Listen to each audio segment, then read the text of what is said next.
The first commandment, a closer look. Luke chapter 6, "But why do you call me Lord, Lord, and do not do the things which I say?" Let's look at the law of God to see how it serves as a schoolmaster to lead sinners to Christ. A good soldier will become intimately familiar with his weapons. Think of the 10 Commandments as 10 powerful cannons given to you by God, each with tremendous power to destroy man's self-righteousness. If we want to be effective in reaching the lost, we must be intimately familiar with these great weapons that God has given us. As we follow in the footsteps of Jesus, who opened up the spiritual nature of the law when dealing with sinners, we will discover the key to genuine repentance. The first commandment says, "You shall have no other gods before me." Doesn't that prove that He's not the only God?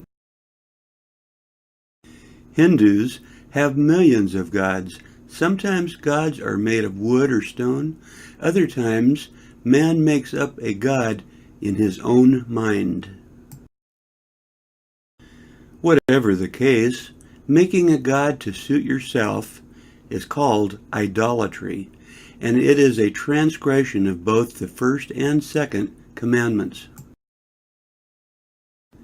Exodus 20, "I am the Lord your God, who brought you out of the land of Egypt, out of the house of bondage. You shall have no other gods before me." Jesus said, the first of all the commandments is that we are to have no other gods before or in place of the one true God. He is to be preeminent in our hearts. Mark 12, Jesus answered him, "The first of all the commandments is, 'Hear, O Israel, the Lord your God, the Lord is one.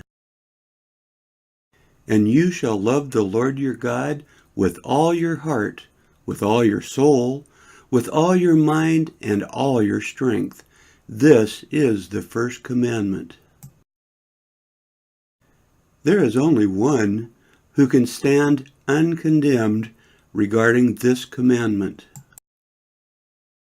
His name is Jesus of Nazareth, who lived a life without sin.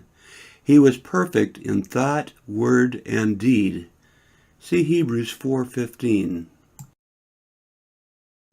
Everything he did completely pleased the Father.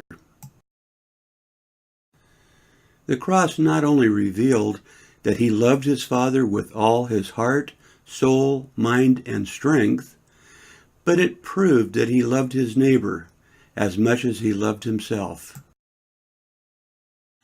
A disciple of Jesus should cheerfully serve him in their day and generation. Sinful humans, however, do not love God. The ungodly do not delight to do His will. Instead, the law of sin and death has written its bloody signature across the breast of the godless human. Their inborn cry is, "Not your will, but mine be done." The devil is their father, and they do his will gladly. The carnal mind is not subject to the law of God, nor indeed can it be. See Romans 8:7. See how God's law condemns sinful man. Man fails to love the God who gave him life. The inevitable result is that sinful man will think that he himself is God. His pride takes over. Man no longer feels himself to be a guest in someone else's home. He makes the rules. He creates the world, and because he does, he no longer feels obligated to the Creator.